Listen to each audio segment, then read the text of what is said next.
What if the most powerful soil booster wasn't in a bottle, wasn't store-bought and didn't even smell good, but still beat modern fertilizers in raw results? Picture this: you dig a small hole, you bury something ancient. A few weeks later, your plants are exploding with growth, roots are longer, leaves are richer, and your soil? It's alive again. All without a drop of synthetic fertilizer. This method comes from a time before soil tests, store shelves, or even the word gardener existed. It's an old Native American practice, simple, effective, and proven over generations. Burying fish under your plants. Sounds wild, right? But stay with me, because by the end of this video, you'll know why this forgotten trick still works, how to do it safely in your own backyard, and how it can revive your root zone like nothing else you've tried. Let's dig in.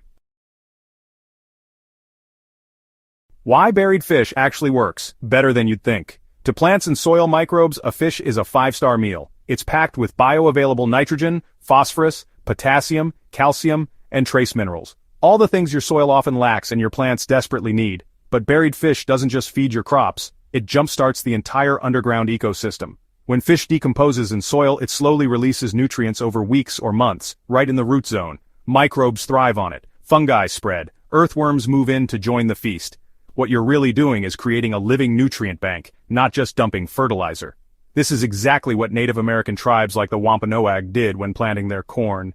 They buried a fish beneath each seed mound. As the corn grew, its roots reached into that slowly releasing nutrient layer, resulting in stronger plants, better harvests, and rich living soil that didn't need constant amendment. Today, science backs it up. Studies show buried fish adds more long-term biological activity than many surface-applied organics. And unlike synthetic fertilizers, it builds soil instead of depleting it. What happens beneath the surface? The real magic. Once buried, fish becomes the center of a microbial explosion. Beneficial bacteria start breaking down proteins and fats. That releases ammonium and other usable nitrogen compounds, fuel for plant roots. At the same time, decomposing fish emits carbon compounds that act like a dinner bell for soil fungi, especially mycorrhizal fungi. These microscopic allies connect to your plant's roots, helping them absorb water and nutrients with far more efficiency than they could alone. The decaying fish also attracts earthworms and larger soil fauna that aerate, tunnel, and improve soil structure. Over time, compacted soil becomes looser. Water retention improves. Roots grow deeper and stronger, especially in poor or neglected beds. It's not just a fertilizer, it's an ecosystem starter. How to use this method safely in modern gardens. The most common fear? Attracting pests. No one wants raccoons, dogs, or flies digging up their beds. But with the right steps, this method is clean, safe, and smell-free. Step 1 is depth. You want to bury your fish about 10 to 12 inches deep. That's deep enough to keep the scent contained, but still close enough for plant roots to access it in time. Step 2 is what you bury. You don't need a whole fish. Fish heads, bones, guts, or leftover scraps from cleaning work perfectly. Wrap them in newspaper or place them in a compostable bag before burial. That slows decomposition slightly and reduces odor trails animals might pick up. Step 3 is timing. Either bury your fish a week before planting or plant slightly to the side of the buried material so roots can grow toward it, not directly into it, which can damage seedlings. For raised beds or small plots, consider digging a trench along a row instead of individual holes. Place fish scraps there, cover deeply, and plant 6 to 12 inches to the side. This trench method works especially well for large crops like tomatoes, corn, and squash. You can also supercharge the zone by layering a little biochar, leaf mold, or aged wood chips in the hole. These materials help hold nutrients, encourage fungi, and balance the soil chemistry during decomposition. Which plants respond best? This method isn't just a novelty, it's a serious productivity booster for heavy feeders. Think corn, tomatoes, squash, cucumbers, melons, and brassicas. These crops thrive on deep nutrition and reward you with bigger fruit and stronger stems when their root zones are rich. Root vegetables like carrots and beets benefit too, but be careful not to bury fish directly under the root path. Go slightly off-center to avoid deformities.